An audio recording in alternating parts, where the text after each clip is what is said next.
Emma by Jane Austen, Volume 1, Chapter 11. Mr. Elton must now be left to himself. It was no longer in Emma's power to superintend his happiness or quicken his measures. The coming of her sister's family was so very near at hand, that first in anticipation and then in reality it became henceforth her prime object of interest. And during the 10 days of their stay at Hartfield, it was not to be expected, she did not herself expect, that anything beyond occasional fortuitous assistance could be afforded by her to the lovers. They might advance rapidly if they would, however. They must advance somehow or other, whether they would or no. She hardly wished to have more leisure for them. There are people who the more you do for them, the less they will do for themselves. Mr. and Mrs. John Knightley, from having been longer than usual absent from Surrey, were exciting, of course, rather more than the usual interest.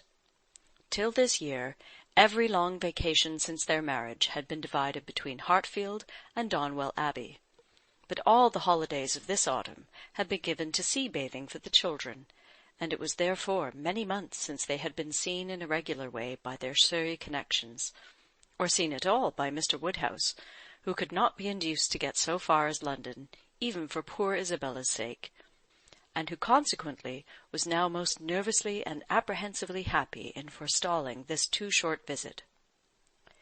He thought much of the evils of the journey for her, and not a little of the fatigues of his own horses and coachman, who were to bring some of the party the last half of the way.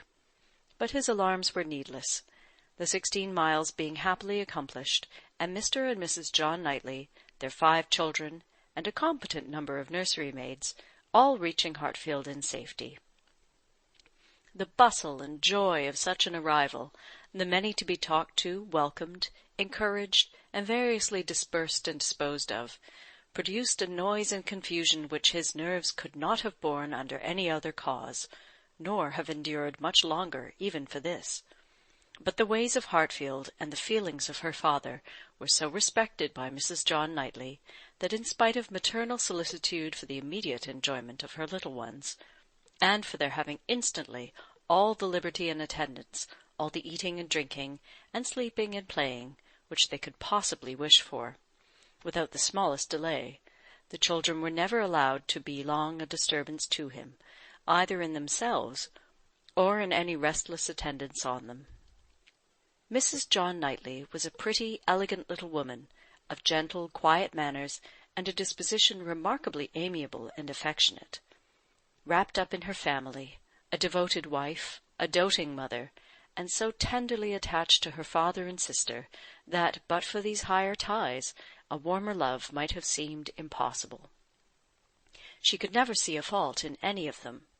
She was not a woman of strong understanding, or any quickness, and with this resemblance of her father, she inherited also much of his constitution, was delicate in her own health, over-careful of that of her children, and had many fears and many nerves, and was as fond of her own Mr. Wingfield in town as her father could be of Mr. Perry.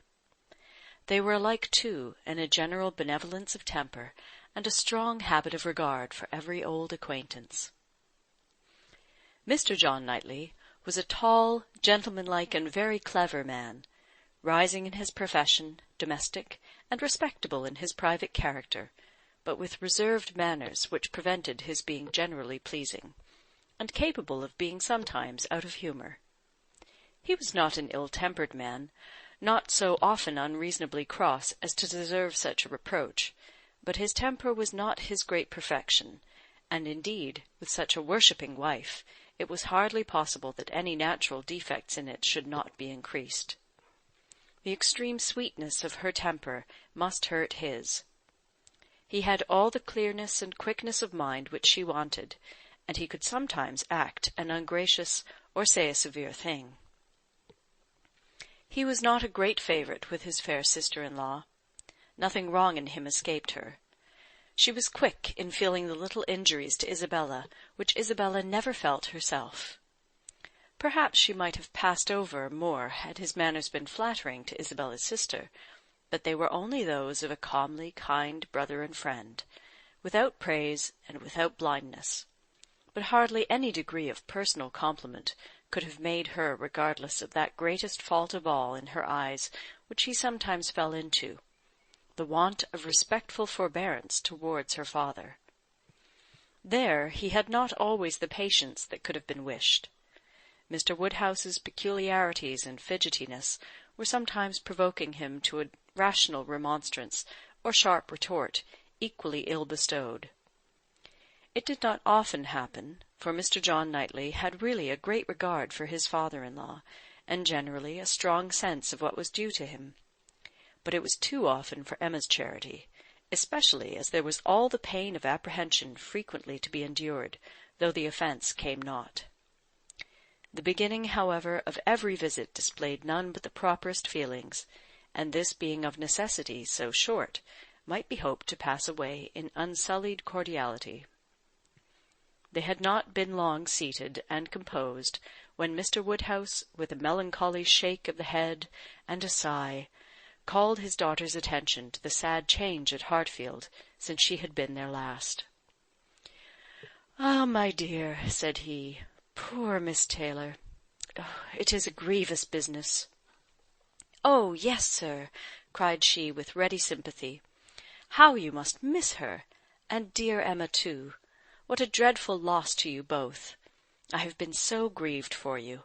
I could not imagine how you could possibly do without her. It is a sad change indeed. But I hope she is pretty well, sir." "Pretty well, my dear. I hope pretty well. I do not know but that the place agrees with her tolerably." Mr. John Knightley here asked Emma quietly whether there were any doubts of the heir of Randalls. "Oh, no, none in the least. I never saw Mrs. Weston better in my life, never looking so well. Papa is only speaking his own regret." "Very much to the honour of both," was the handsome reply. "And do you see her, sir, tolerably often?" asked Isabella in the plaintive tone which just suited her father. Mr. Woodhouse hesitated. "Not near so often, my dear, as I could wish." "Oh, papa, we have missed seeing them but one entire day since they married. Either in the morning or evening of every day excepting one, we have seen either Mr. Weston or Mrs. Weston, and generally both, either at Randalls or here, and as you may suppose, Isabella, most frequently here. They are very, very kind in their visits. Mr. Weston is really as kind as herself. Papa, if you speak in that melancholy way, you will be giving Isabella a false idea of us all. Everybody must be aware that Miss Taylor must be missed, but everybody ought also to be assured that Mr. and Mrs. Weston do really prevent our missing her by any means to the extent we ourselves anticipated, which is the exact truth." "Just as it should be," said Mr. John Knightley, "and just as I hoped it was from your letters. Her wish of showing you attention could not be doubted, and his being a disengaged and social man makes it all easy. I have been always telling you, my love, that I had no idea of the change being so very material to Hartfield as you apprehended, and now you have Emma's account. I hope you will be satisfied." "Why, to be sure," said Mr. Woodhouse. "Yes, certainly. I cannot deny that Mrs. Weston, poor Mrs. Weston, does come and see us pretty often. But then she is always obliged to go away again." "It would be very hard upon Mr. Weston if she did not, papa. You quite forget poor Mr. Weston." "I think, indeed," said John Knightley pleasantly, "that Mr. Weston has some little claim. You and I, Emma, will venture to take the part of the poor husband. I being a husband, and you not being a wife, the claims of the man may very likely strike us with equal force. As for Isabella, she has been married long enough to see the convenience of putting all the Mr. Westons aside as much as she can." "Me, my love!" cried his wife, hearing and understanding only in part. "Are you talking about me? I am sure nobody ought to be, or can be, a greater advocate for matrimony than I am. and if it had not been for the misery of her leaving Hartfield, I should never have thought of Miss Taylor but as the most fortunate woman in the world.